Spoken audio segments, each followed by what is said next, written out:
Hello दोस्तों, जय हिंद। स्वागत है फिर से आप सभी का एक बार आपके अपने यूट्यूब चैनल एमएस की पाठशाला में।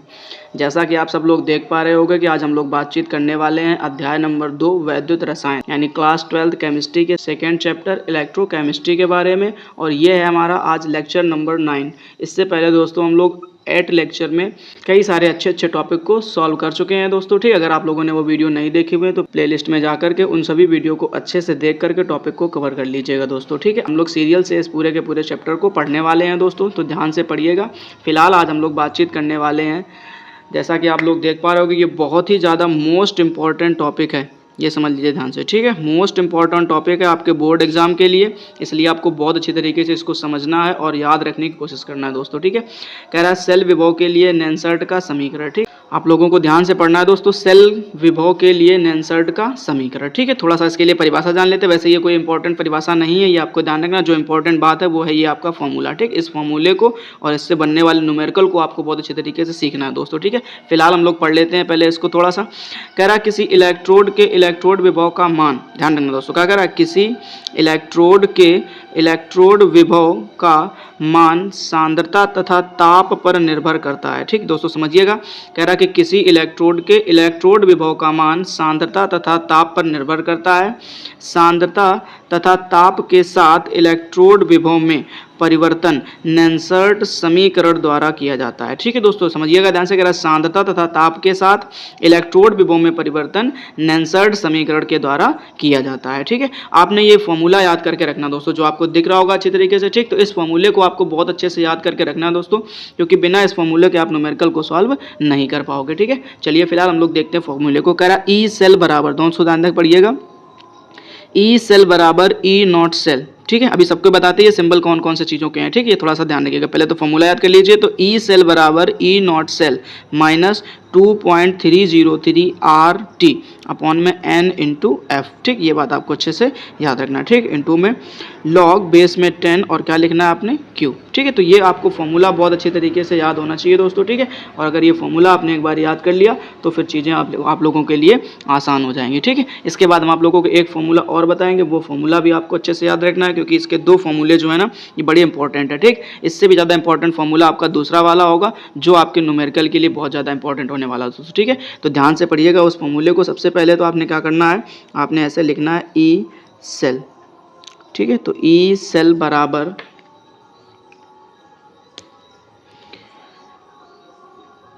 ई नॉट सेल। ठीक है, माइनस फिर उसके बाद आप लिखेंगे 0.0591 upon N. 0.0591 upon N into में आपने लिखना है लॉग बेस में होगा 10 और यहाँ पे आपको लिखना है क्यू।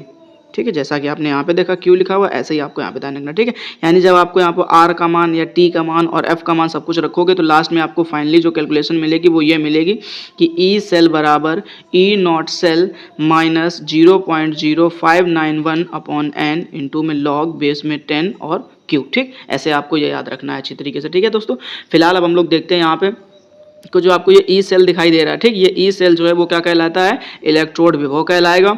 और ये जो आपको ई नॉट सेल दिखाई दे रहा है वो क्या होगा, मानक इलेक्ट्रोड विभव होगा। और जो ये टी है वो क्या होगा, तो दोस्तों याद रखना है परम ताप होगा। और यहाँ पे जो आपका यन का यूज किया गया वो यन होगा प्रयुक्त इलेक्ट्रॉनों की संख्या। उसके बाद जो ये आर है ये होगा आपका सार्वत्रिक गैस स्थिरांक। ठीक, जिसका मान होगा 8.314 जूल प्रति मोल केल्विन। ठीक है, अब उसके बाद एक लास्ट मान और दिया गया है एफ, ये कह रहा था हमारा फैराडे स्थिरांक, जिसका मान होता है 96,500 कूलम। ठीक है दोस्तों, तो जब आप ये इन दोनों के मान यहाँ पे रखोगे फॉर्मूले में तो फाइनली जो आपको मिलने वाला वो ये वाला मिलेगा। ठीक है, तो आपने इस फॉर्मूले को बहुत अच्छे तरीके से याद कर लेना है दोस्तों। ठीक है, फिलहाल आगे देखते हैं थोड़ा सा हम। अब आपने एक बात याद और रखनी कि जो आपको यहाँ पर ये क्यू का मान दिखाई दे रहा था, ठीक है, यानी जो आपने क्वेश्चन में क्यू का मान दिखाई दे रहा था, इस क्यू का मतलब होता है प्रोडक्ट बटे में रिएक्टेंट। ठीक, प्रोडक्ट का मतलब क्या होता है, तो आपको ध्यान रखना उत्पाद की सांद्रता, और रिएक्टेंट का मतलब क्या होता है, तो अभिकारक की सांद्रता। ठीक है दोस्तों, यहाँ पे ध्यान रखिएगा, ये उत्पाद की सांद्रता हो जाएगी। ठीक, और अभिकारक की सांद्रता हो जाएगी। ठीक, मतलब किसी अभिक्रिया में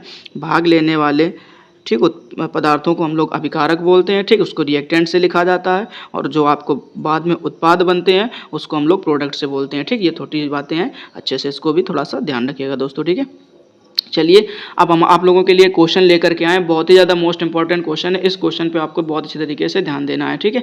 कह रहा है हमसे क्या कि डैनियल सेल के लिए नेल्सन समीकरण लिखिए, ठीक। ध्यान रखना दोस्तों, किसके लिए? डैनियल सेल के लिए, ठीक। अब आप लोगों को ये डैनियल सेल नहीं पता है, ठीक है, तो आपको पिछले वाले लेक्चर जरूर देखने पड़ेंगे, क्योंकि हमने वहाँ पर आपको बता रखा है वैद्युत रासायनिक सेल के बारे में, ठीक है। और वैद्युत रासायनिक सेल का ही एग्जाम्पल होता है डैनियल सेल। वहाँ पर मैंने आपको बहुत अच्छी तरीके से सिखाया है कि डैनियल सेल की जो सेल अभिक्रियाएं होती हैं या हाफ रिएक्शन अभिक्रियाएं होती हैं, ठीक, वो कैसे कैसे काम में आती हैं, सब कुछ आपको वहाँ पर अच्छे तरीके से सिखाया गया है, ठीक है। फिलहाल आज हम लोग बातचीत करने वाले हैं डैनियल सेल के लिए नेल्सन का समीकरण, ठीक। ये हमको बना करके दिखाना है आपने, ठीक है। तो आप एक काम करिएगा, सबसे पहले तो फॉर्मूला लिख लीजिए किस चीज़ का, तो जो भी आपने थोड़ी देर पहले पढ़ा है, ठीक। तो आप यहाँ पर क्या लिखेंगे कि ई सेल बराबर E nought cell minus 0.0591 upon N into log base में 10 और यहाँ पे आपने क्या करना है क्यू, ठीक। ये हो गया आपका यहाँ पे फॉर्मूला, ठीक है। और अभी बताया हमने आपसे क्या कि क्यू बराबर क्या होता है, तो प्रोडक्ट बटे में रिएक्टेंट, ठीक। ये बात आपको अच्छे से याद रखनी है, ठीक है। फिलहाल हम लोग दोनों बातें सीखेंगे, ठीक। अब दोनों बातों का मतलब क्या हो गया, तो ये बात आपने अच्छे समझना है कि हमें पहले डैनियल सेल की अर्ध अभिक्रियाओं के बारे में पता होना चाहिए, ठीक। तो सबसे पहले आज हम लोग बातचीत करेंगे डैनियल सेल की अर्ध अभिक्रियाओं के बारे में।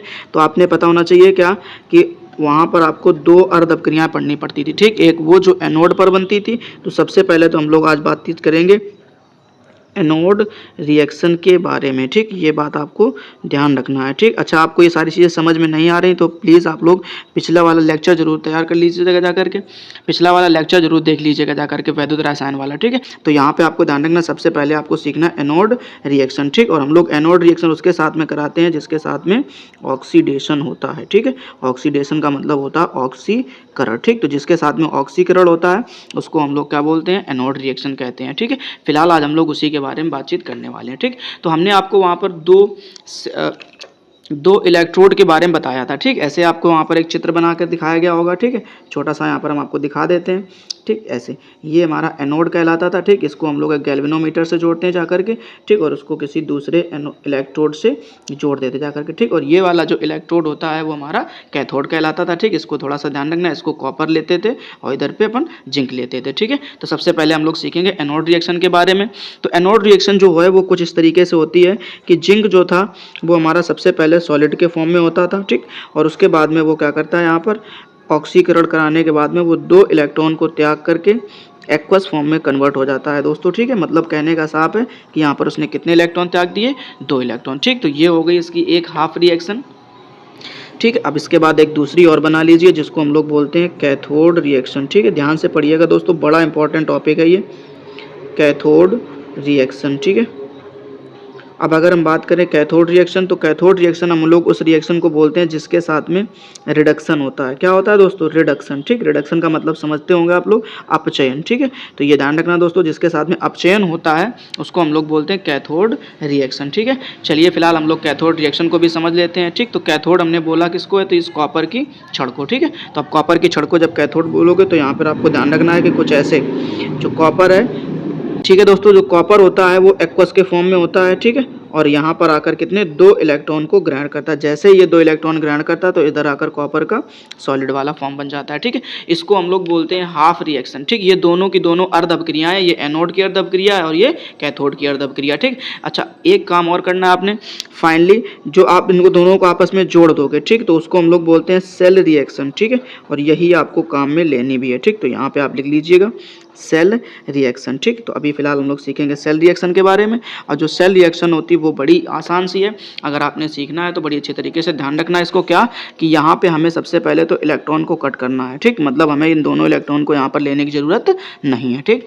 अभी करना क्या है, तो आपको यहाँ पर जो इधर साइड में दिख रहा है इधर जोड़ दीजिए, ठीक। और एरो के इधर साइड में जो दिख रहा है वो इधर जोड़ दीजिए, ठीक। मतलब सबसे पहले आपने इधर पे क्या दिखाई दे रहा होगा, जिंक का सॉलिड वाला फॉर्म प्लस कॉपर का एक्वस वाला फॉर्म, ठीक। तो इस तरीके से जोड़ दीजिए, ठीक। एरो लगाइए, आगे बढ़ जाइए। इधर पे अब आपको दिख रहा होगा जिंक का एक्वस वाला फॉर्म, ठीक है। और कॉपर का सॉलिड वाला फॉर्म। ठीक है दोस्तों, तो ये आपकी तैयार हो गई सेल रिएक्शन। ठीक, ये अच्छे से आपको ध्यान रखना, ये क्या तैयार हो गई आपकी सेल रिएक्शन तैयार हो गई। ठीक है, तो अब आपने सेल रिएक्शन तैयार कर ली। अब हम लोगों को सीखना है नेंसर्ट का समीकरण। ठीक है, तो हम आपको यहीं पर समझाने की कोशिश करेंगे नेंसर्ट का समीकरण। जरा ध्यान से देखिएगा कि नेंसर्ट का समीकरण किस प्रकार से काम में आता है, कैसे बनाया जाता है। ठीक, बड़ी आसान सी चीज़ होती है। सबसे पहले तो आपने करना क्या है, यहाँ पे फॉर्मूला लिखना स्टार्ट करना है। ठीक है, तो क्या लिखते थे अपन, ई सेल बराबर। ठीक है, फिर उसके बाद आपने क्या करना होता है, ई नॉट सेल। अभी हम आप लोगों को इसका एक न्यूमेरिकल और करा करके दिखाएंगे। ठीक, फिलहाल अभी हम लोग डैनियल सेल के लिए निकाल के देख लेते हैं। आपने क्या करना है, तो 0.0591 और अपॉन n। अब देखिए जरा ध्यान से, यहाँ पर आपने कितने इलेक्ट्रॉन का दान किया था, 2।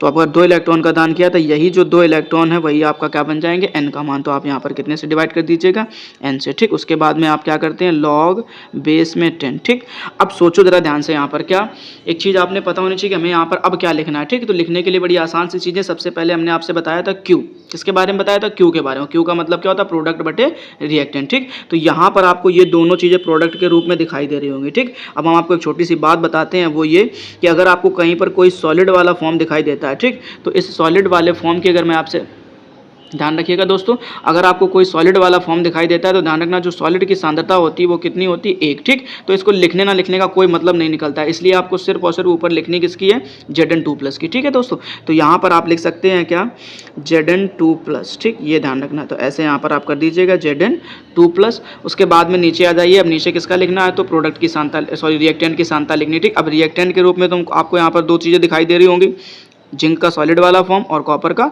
एक्वस वाला फॉर्म। ठीक, फिर से हमने आपसे बोला कि ये जिंक कैसा हो गया, सॉलिड, और सॉलिड की सांद्रता कितनी होती है, 1। इसका लिखने ना लिखने का कोई मतलब नहीं होता है। ठीक है, इसलिए आपने करना क्या है, यहाँ पर आप सिर्फ और सिर्फ कॉपर की सांद्रता लिखेंगे। ठीक, तो आप ऐसे लिख सकते हैं यहाँ पर क्या, Cu, और उसके ऊपर आप लिख दीजिएगा 2 का प्लस। ठीक, ये हो गया आपके डैनियल सेल के लिए नेंसर्ट का समीकरण। ठीक है, कितना ईजी था। आई होप आप लोगों को खूब अच्छी तरीके से समझ में आ गया होगा। ठीक, अगर आपको नहीं समझ में आए तो आप लोग प्लीज़ एक बार वीडियो को दोबारा देख लीजिए, 100% आपको अच्छी तरीके से समझ में आ जाएगा। फिलहाल हम लोग देखते हैं इसका नेक्स्ट क्वेश्चन।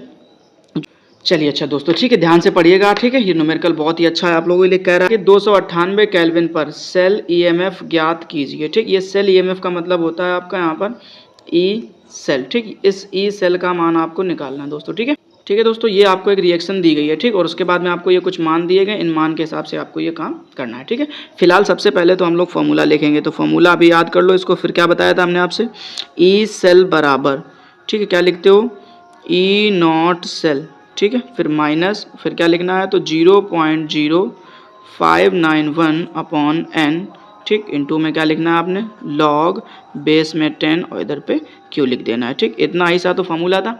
अब इस फॉर्मूले में सबसे पहले आपको मान निकाल लेना है किसका, ई नॉट सेल का। ठीक है, तो सबसे पहले आप काम करिए कि जो ई नॉट सेल है ना, इसका फॉर्मूला लिखिए जरा। तो ई नॉट सेल बराबर सिखाया जाता है हमको क्या, ई नॉट कैथोड, ठीक, माइनस का ई नॉट एनोड। ठीक, ये आप पहले तो तैयार कर लीजिए फॉर्मूला। ठीक, E nought cathode minus E nought anode. ठीक, और एक चीज़ याद रखना कि ये जो मान आपको दिख रहे हैं ना, ये सारे के सारे मान जो है वो आपको यूज करने हैं रिडक्शन वाले। कैसे यूज करने हैं, रिडक्शन। ठीक, रिडक्शन का मतलब होता है अपचयन। अपचयन पहचानते कैसे हैं, तो ये बात आपको ध्यान रखना है कि सारे के सारे जो मान है वो आयन से सॉलिड की तरफ लिखे होने चाहिए। ठीक, तो वो हमारे क्या कहलाते हैं, रिडक्शन वाले कहलाएंगे। ठीक है, तो अब एक काम करिए, आप लोग रिएक्शन बनाइए जरा ध्यान से। ठीक, तो सबसे पहले हम लोग सीखते हैं किसके बारे में, एनोड रिएक्शन के बारे में। ठीक है, बड़ी आसान सी रिएक्शन होती है। ठीक, एनोड रिएक्शन। ठीक, अब एनोड रिएक्शन कहते हैं किसको है, तो जिसके साथ में क्या हो रहा होगा, ऑक्सीडेशन। ठीक, तो जिसके साथ ऑक्सीडेशन होता है उसको हम लोग क्या बोलते हैं, एनोड रिएक्शन बोलते हैं। ठीक है दोस्तों, तो अब हम लोग क्या करते हैं, एनोड रिएक्शन को बनाना सीखते हैं। तो अब जरा यहाँ पर इसको देख करके, ठीक, इस रिएक्शन को देख करके ये बताइए कि कौन सी रिएक्शन एनोड की होगी, कौन सी रिएक्शन कैथोड की होगी। ठीक है, तो अभी हमने आपको एक चीज़ बताई क्या, कि जो रिडक्शन होता है वो अपचयन, ठीक, वो कैथोड पर होता है। ठीक, और कैथोड वाली जो चीज़ होगी वो क्या होगी, आयन से सॉलिड की तरफ लिखी होगी। ठीक, तो ध्यान से देखिए, सिल्वर को पहले ये आयन के रूप में है और फिर यहाँ पर आकर क्या बन चुका है, सॉलिड। ठीक, और जबकि अगर हम बात करेंगे एनोड रिएक्शन की, तो ध्यान रखना एनोड रिएक्शन में हमेशा जो चीज़ है वो पहले सॉलिड्स की तरफ और फिर आयन की तरफ। ठीक, तो ध्यान से देखो, ये पहले सॉलिड और फिर यहाँ पे क्या बन गया आकर के, आयन बन गया। ठीक है, तो आई होप आप लोगों को थोड़ी थोड़ी बातें समझ में आ रही होंगी। फिलहाल हम लोग शुरू करते हैं अभी। ठीक है, तो सबसे पहले आपको एक चीज़ तो समझ में आ गई ना कि ये हमारा क्या होगा, एनोड होगा, और इसके साथ में क्या करा कराना है, कैथोड यानी कि अपचयन कराना है, ठीक। तो सबसे पहले इसके साथ ऑक्सीकरण करा लीजिए। तो अभी आपको दिख रहा होगा कि जो निकिल है वो किस रूप में है, सॉलिड के फॉर्म में है, ठीक। और इधर आकर के उसने क्या करा है कि 2 इलेक्ट्रॉनों का त्याग किया हुआ है, ठीक, यानी एक्वस के फॉर्म में कन्वर्ट हो गया। कितने इलेक्ट्रॉन त्याग करके, तो 2 इलेक्ट्रॉन को त्याग करके, ठीक। ये तो हो गई एनोड की रिएक्शन। उसके बाद हम लोग बातचीत करेंगे थोड़ा सा दूसरी रिएक्शन के बारे में, यानी कि कैथोड की रिएक्शन के बारे में, ठीक है। बड़ी आसान होती है रिएक्शन बनाना दोस्तों, जैसा कि आप लोग देख पा रहे हो कितनी ईजी तरीके से आप लोगों को सिखाया जा रहा है, ठीक है। चलिए फिलहाल हम लोग देखते हैं इसके बारे में।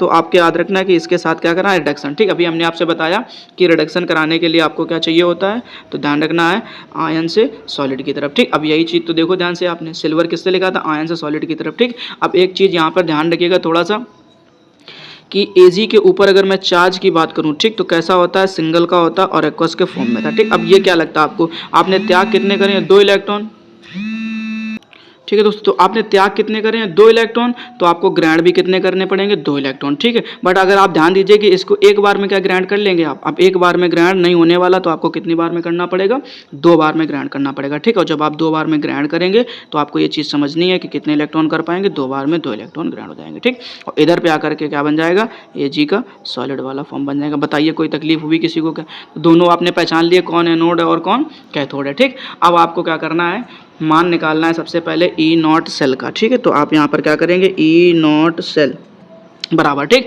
अभी हमने आपको बताया क्या फॉर्मूला होता है, E nought cathode minus E nought anode. तो कैथोड आपने माना किसको है, तो ध्यान रखना ये सिल्वर वाला जो मान है वो किसका बनेगा, कैथोड का, ठीक। तो अभी एक काम कर लीजिए आप, यहाँ पर दोनों में से ये जो 2 मान आपको दिए गए ना, इनमें पहचानना है, ठीक। तो ये मान दिया गया सिल्वर का, मतलब आपको यही मान सबसे पहले रखना है फॉर्मूले में, ठीक। तो आपको क्या मिलेगा, प्लस का है 0.80, ठीक। फिर फॉर्मूले में क्या था, माइनस, तो माइनस लगाए। अब किसका लिखना है आपको, एनोड का लिखना है, ठीक। तो एनोड का मान ध्यान से लिखिए, किसको माना है एनोड आपने, अच्छा निकिल को, तो निकिल का मान ये दिया गया, ठीक। अब कितना दिया गया है, तो माइनस का 0.025, ठीक। इसको ऐसे ब्रैकेट में बंद कर लीजिए, ठीक। अब एक काम करिए, अंदर गुणा करा दीजिए, ठीक है। तो आप क्या करेंगे यहाँ पर, ई नॉट सेल बराबर, ठीक, तो 0.80 माइनस माइनस क्या हो जाएगा, प्लस 0.025, ठीक। अब इनको आपस में क्या कर लीजिएगा, जोड़ लीजिएगा दोस्तों, ठीक है।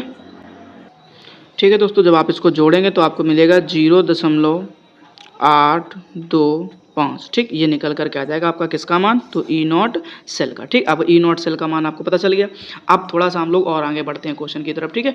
अब आपने करना क्या है, अब सबसे पहले आप वही वाला फॉर्मूला लगा दीजिए कि ई सेल बराबर E nought cell minus 0.0591 upon N into में लॉग बेस में 10, ठीक। अब आपने करना क्या है, आपको बताया गया है क्या, प्रोडक्ट बटे में रिएक्टेंट, ठीक। तो अब अगर आप ध्यान से देखिए तो आपको प्रोडक्ट के रूप में क्या क्या दिखाई दे रहा है।